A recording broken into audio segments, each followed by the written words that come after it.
Hi, there in Chicago, Mel here. The voice crying out from the wilderness of Malibu to lend that voice for your support and encouragement at your rally today. The Coalition for Canceled Priests. I mean, it's not hard to believe that there is now such a thing, as personally I know many priests who have been canceled. But not for the reasons you'd think. I mean, it's not like they did a hit-and-run drive and left the scene of the crime or embezzled church funds, stole the altar wine, or committed some other heinous crime. No, not at all. And who's persecuting them? Well, their own bishops. How's that? Yep. Who are they? Well, they're a pack of men who generally passively sit by and tolerate any kind of nonsense, but if one of their priests utters something that resembles orthodoxy, well, then they spring into action, they reprimand him, and they bully him and do their best to cancel him. And it succeed. They drum him out of the service, off he goes. I'm really sorry about that. That's a grave injustice, and it's kind of white martyrdom. And it's nothing new.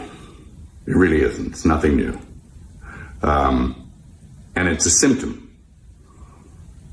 It's a symptom of a very deep sickness that afflicts the church. It did not happen overnight.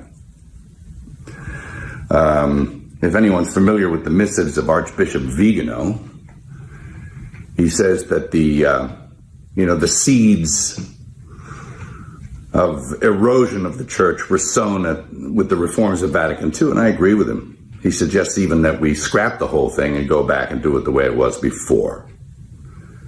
And it was a pastoral council after all. I mean, there was nothing wrong. It didn't need to be fixed. They were doing pretty well.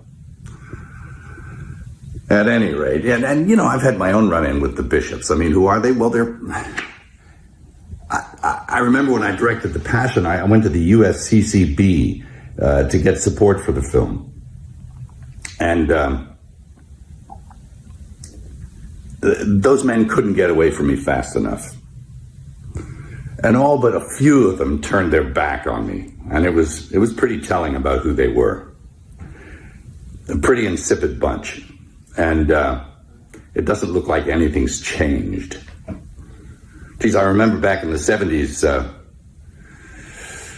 old priests, good priests, who were bullied and persecuted by their bishops. There was a rash of it back then also, and it was because they wanted to maintain what it was that they were ordained to do. They didn't want to go along with the new liturgy and the reforms of Vatican II, and so that they were really heavily leaned on. It was never abrogated, the old Mass, never, and it still hasn't been.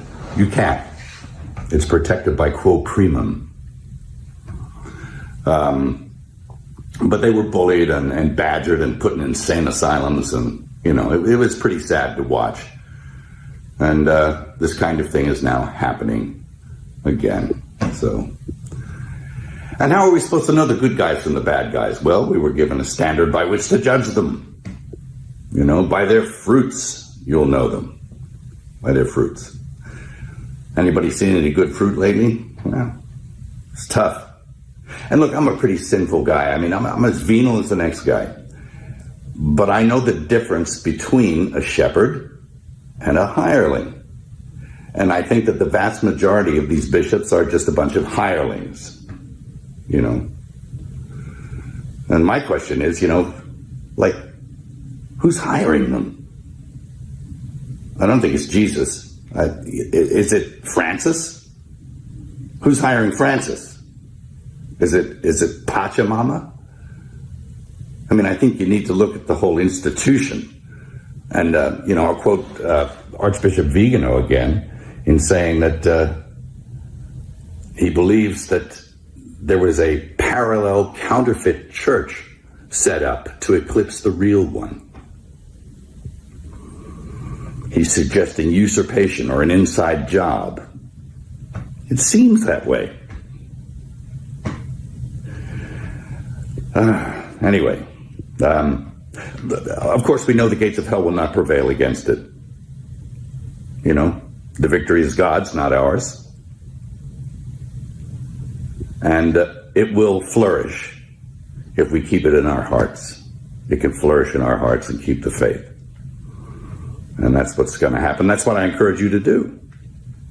Again, I'm sorry for your pain, the injustice. I'll definitely throw something in the hat to add my support. And God keep you and God bless you. Thank you.